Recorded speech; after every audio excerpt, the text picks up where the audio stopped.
Welcome back. My guest tonight is former Englewood Mayor Michael Wiles. Welcome, Mayor. Good evening, Joanne. Now, you just recently retired. There's a new mayor now, Frank Huddle III, in the city of Englewood. Look back a little bit on your time in office. We're going to look back a little bit and also look ahead. You served 11 years as both councilman, then as the mayor of Englewood, and that was a good time for you, no? Wonderful. It's an endearing experience. It was very charming, very challenging. I can tell you there are about 26 pair of Florsheim shoes that are beaten up somewhere in the Hudson River at this point. It was a wonderful experience. I can remember most of the hugs and the cries and the exclamations, the thousands of weddings, the Tuskegee Airmen that I had the privilege of honoring, the marshals at parades who served valiantly as veterans, and just the endearing experience that this had to my family, for my children to meet people of different extractions, and for our expanding Sabbath table on a Friday evening or Saturday to have citizens, pastors, rabbis, imams, and to have that trust bestowed by the community on 4 separate occasions, 4 elections, and by the numbers that I garnered is a humbling experience. Talk about the city of Englewood and the experience you had there, because there are folks who really love that city. It's a city of community in many ways, right? It was a hallmark community, a bedroom community to Wall Street. In the 1900s, it evolved after the 4th Ward had to be dredged by the Army Corps of Engineers, and it was a separated city in many ways. We used development in a controlled sense to make sure that we added a tapestry, the mosaic, a snapshot, if you would, of America, as we literally put together a city that was divided. You can see the central business district, how vibrant it is, the industrial corridors that were garnering a few $1 million. I had the privilege of actually sitting at the drawing table, seeing the ordinances go through, and actually seeing people pay rent, to see when you pass Route 4, the vitality of this area and the monies that it will garner to the future treasury. And the vitality of Englewood is extraordinary. Englewood is its namesake speaks to its beautiful, magnificent trees and its residential corridors.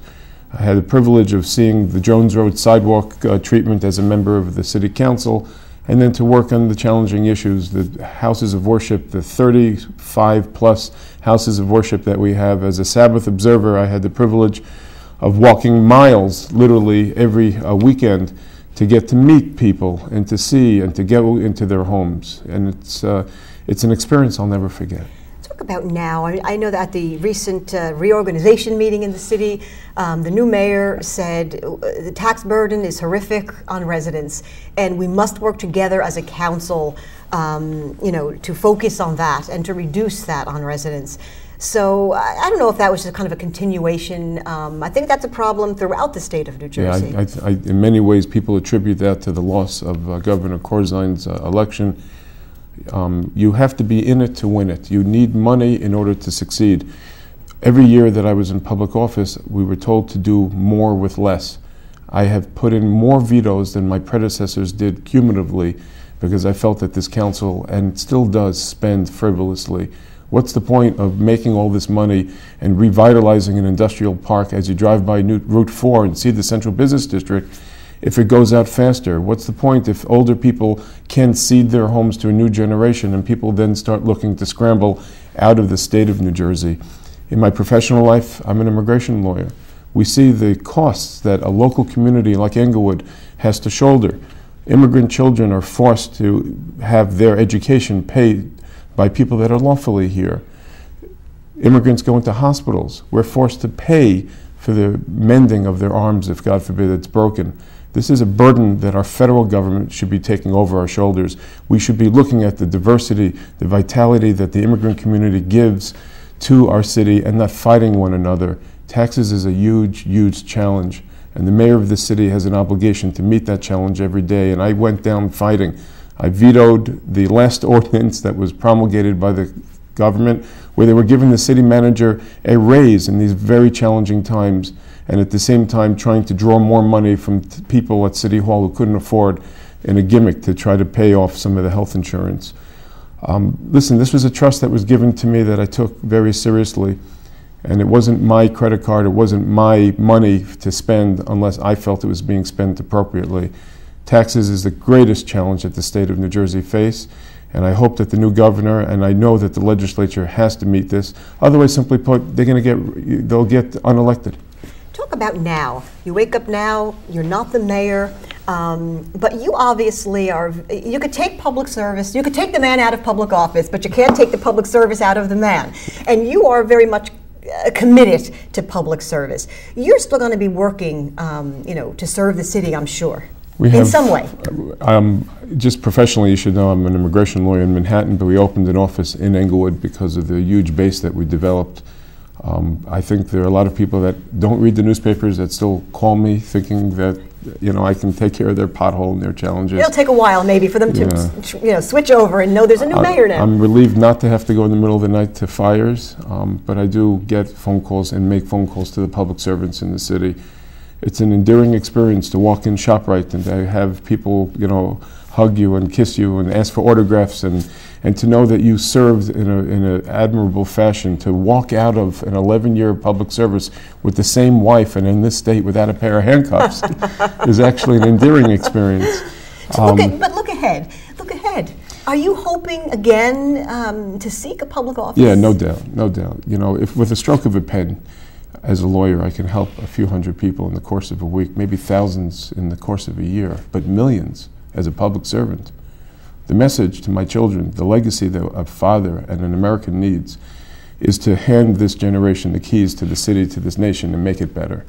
If I can serve greater opportunity, if I've proven myself to have done a nice job here, if you can cut your teeth in as diverse a city as Englewood, get reelected 4 times, I think running for higher office is fun, but doing the job will be a hell of a lot easier in a higher position than doing this job. Frankly speaking, the governor put me on a blue ribbon panel on immigration policy. We had stacking issues where people were stuffed into homes, fatalities because of that. We had murders. I was confronted with challenges that I know members of Congress sometimes aren't confronted with. But nonetheless, this is a trust that the people have to feel that you've earned. And this is a time in my life where I'm actually rebooting. The message, if I may, Joanne, the message of a lot of the elected officials in New Jersey was the pursuit of a job. But when they got the job, they didn't do anything with it. What's the point of having it if you don't know what it is that you're going to do with it? I've had a chance now to get to know local, regional, county government. It's an important opportunity now for me to reboot and get myself ready for that rainy day. Okay, but now you've kind of whetted our appetites. You've thrown it out there. You're reminding me of what is the famous Italian story? An author in search of a play, or author in search of a book. That's right. So you're a public servant in search of an office. What are you going to look for? Is it Congress? Are you going to challenge someone? I started a campaign account, much to the chagrin of a lot of political people in the community. Years ago. It's called Wilds for Congress. It's on the website, wildsforcongress.com. So would you be looking to go after Steve Rothman's seat? Is that your plan? This isn't a hunt. This is a privilege, and it's accorded to you at the right time. The important things, again, are family, profession, that it's done appropriately. Steve is doing a fine job. I have the highest regard for the senators that we have and the elected officials that are in place. The party needs to reboot, losing a governor's seat, dealing with the challenges that we have. And no doubt people who have read the newspapers and actually follow what was going on, the challenge that we faced with Libya having a presence in the city of Englewood is a chance for me to have shown what it is that I could do on a federal basis if I need. The immigration practice that my dad started, he represented John Lennon back in the day. We have a 50-year practice, is an opportunity for me to get involved in a national and international dialogue. I hope to serve, but the decision is really the people's decision. If you regard this as a trust and their job, then you don't presume that it's your job to go find. But mind you, if I set my mind to something, get those shoes ready. Okay, before we run out of time, you're also now involved with something to help with the earthquake relief efforts in Haiti.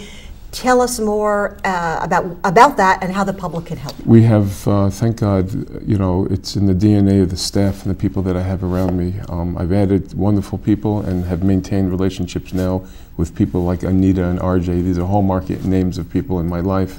We've put together an effort right now where people are going to be delivering gently used or new clothing as well as baby products to our home.